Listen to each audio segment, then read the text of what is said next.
নমস্কার বন্ধুরা, বুলটি কিচেনে সবাইকে স্বাগত জানিয়ে আজকে একটা নতুন রেসিপি আপনাদের কাছে শেয়ার করলাম। আম মাখা রেসিপি। আমাদের গ্রামে ভাইয়েদের আবদারে আজ মালদার বিখ্যাত আম মাখা রেসিপি করে দেখাবো আপনাদের। দেখেন কতগুলো আম নিয়েছি। আম মাখার জন্য নিয়েছি লবণ বাটা, লঙ্কা বাটা।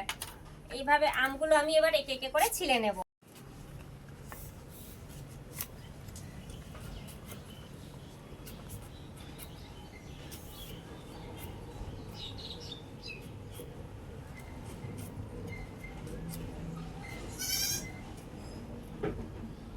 এই যে বন্ধুরা, আমি আমগুলো ছিলে নিয়েছি, এবার জলের মধ্যে দিয়ে দেব।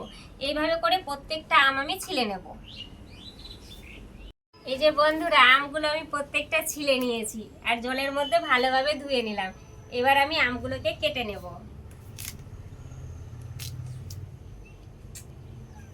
আম মাখার জন্য বন্ধুরা এইভাবে করে আমগুলো আমি কেটে নেব। এটা বীজটা আমরা নিচে ফেলে দেব। বীজটা না ফেললে বন্ধুরা খেতে একদমই ভালো লাগবে না, তাই বীজগুলো ফেলে ফেলে করব। প্রত্যেকটা আম এইভাবে আমি কেটে নেব। বন্ধুরা, আমগুলো আমি একেবারে কেটে ধুয়ে পরিষ্কার করে নিয়েছি। দেখেন বন্ধুরা, এর মধ্যে এবার মাখিয়ে দেবো। এই যে লবণ বাটা নিয়েছি, সম্পূর্ণ লবণ বাটা দিয়ে দেব। লঙ্কা বাটা নিয়েছি, লঙ্কা বাটা দিয়ে দেব।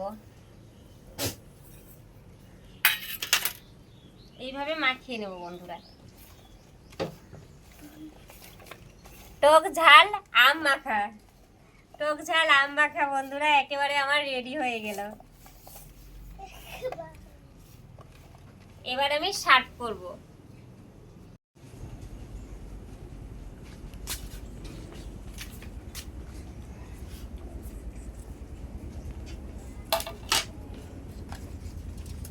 আম মাখাগুলো খাও।